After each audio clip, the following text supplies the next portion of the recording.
A MIP Cards é a parceira do canal. Lá você pode comprar e vender suas cartas de Yu-Gi-Oh!, Magic, Pokémon, Battle Exams, Star Wars, Dragon Ball Super e Senhor dos Anéis. Sim, todos os card games estão na MIP Cards, link na descrição. O ano era 2006 e um novo formato estava começando. Com a lista de proibidas de abril, os guerreiros se enfraqueceram ainda mais, perdendo o DD Assaltante. E no início dessa era, os seres cibernéticos começaram a dominar. Hoje vamos falar de mais uma história do meta. Então já deixe seu gostei para ajudar o canal. Se ainda não é inscrito, inscreva-se, ative o sininho para não perder nenhum lançamento. E se você quiser e puder, considere virar membro do canal e nos ajude a trazer cada vez mais conteúdo. Agora sim, bora pro vídeo.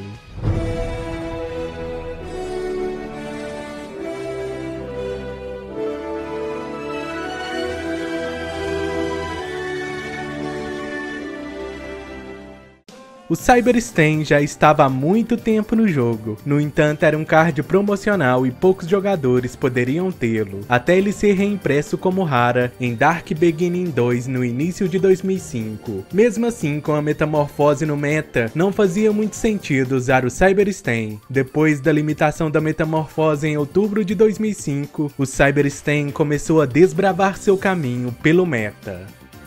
Os primeiros decks se concentraram no combo que também deu o nome ao deck, o Stain OTK. Esta combinação focava no uso do Cyber Stain para invocar o Dragão Cibernético Gêmeos ou Dragão Cibernético Final, e em seguida equipá-los com a Megamorph para garantir um OTK potente. Como eu falei na introdução, a lista de proibidos de abril de 2006 limitou DD Assaltante, e ele estava sendo o monstro central nos decks de Warrior Toolbox. O recém-lançado Sapo Arbóreo também sofreu nessa lista, pois ele fazia os monarcas entrarem facilmente no campo. O Pote da Avareza, que também era recente no formato, se tornou um Pote da Ganância devido à facilidade com que o Mercador Mágico podia colocar monstros no cemitério.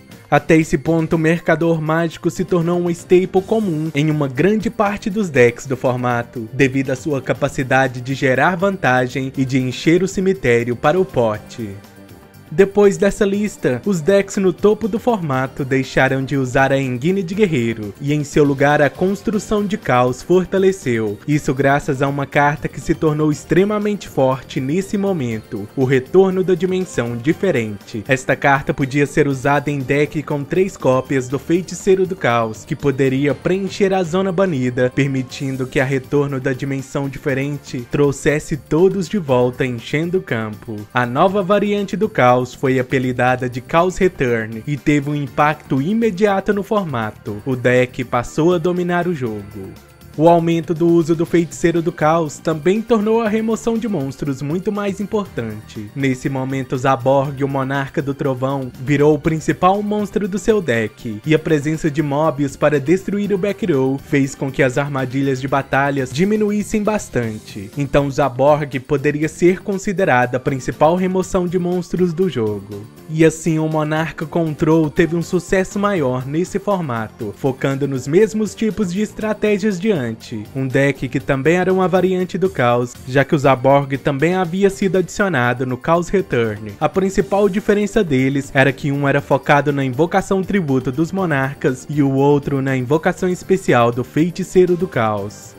Os monarcas começaram abusando do Sapo Arbóreo, mas como eu falei, ele logo foi para a banlist. O deck também tinha um ceifador de espírito para manter a presença no campo e quase garantir um tributo. Depois os monarcas começaram a usar a troca de almas, embora ela já existisse no início do jogo, sendo lançada no deck inicial de Yugi, só nesse formato que ela foi usada no competitivo. Agora tinha um deck de tributo que precisava de matérias e um meio de tirar os monstros do campo do oponente, então ficou ainda mais fácil invocar os Zaborg e o Mobius graças à troca de almas. O Stain OTK, que começou no topo, logo ficou abaixo desses dois, mas ainda era uma opção forte no meta. O uso do Cientista Mágico acabou fortalecendo ainda mais esse deck. Eu fiz um vídeo só sobre ele aqui no canal, vou deixar no final deste e nos cards. A popularidade do Zaborg, o uso do Cyberstain combinado com o Testamento permitiu um combo TK de Zaborg e Cyberstain. A combinação exigia que o jogador tivesse o Testamento e um Zaborg na mão. O Zaborg seria invocado por tributo, destruindo o monstro do oponente, e em seguida a Testamento seria ativada, visto que um monstro foi enviado ao cemitério para a invocação tributo do Zaborg. Assim, essa magia podia invocar qualquer monstro com 1500 ou menos de ataque do seu deck, ou seja, o Cyberstain. Cyberstain então invocaria o Dragão Cibernético Gêmeos, que junto com Zaborg causaria 8.000 de dano ao oponente. O formato do Chaos Return de 2006 terminou com a lista de proibido de setembro, que baniu o Feiticeiro do Caos. Assim, o Monarca Control e o Stain OTK dominaram por mais um tempo, principalmente por causa da interação entre Zaborg e Testamento. Cartas como Espião do Coveiro, Troca de Criaturas e Controle Cerebral se tornaram cada vez mais importantes para o deck de Monarca, assim como os flutuadores como Tomate Místico. E a chegada da magia Ataque de Corrente, nesse período surgiram outros decks, como o deck Shineburn, que usava cartas como Jarro da Ganância e Fortuna Acumulada para ganhar Draw Power e cumprir as condições de corrente para ativar as suas cartas de Burn. O Shineburn era o principal oponente de Stain OTK, que poderia acabar com seus pontos de vida rapidamente, já que o Cyberstain usava 5.000 dos seus pontos de vida para fazer sua estratégia. O último deck que começou a ganhar força nesse formato foi o Mundo Negro, que na época era um arquétipo relativamente pequeno, focado em monstros que se invocavam por invocação especial quando descartados da mão. Esse deck também se destacava por ser um deck que poderia usar a Vírus Devastador de deck, onde você oferecia um monstro de trevas de 2.000 de ataque ou mais para olhar a mão do oponente e destruir todos os monstros dele com 1.500 ou menos de ataque, que eram os monstros principais para fazer as estratégias funcionarem. Embora com o deck Shineburn no formato, o Stain OTK ainda era muito poderoso, e por isso, no final do ano, uma banlist de emergência foi lançada no TCG para banir o Cyberstain.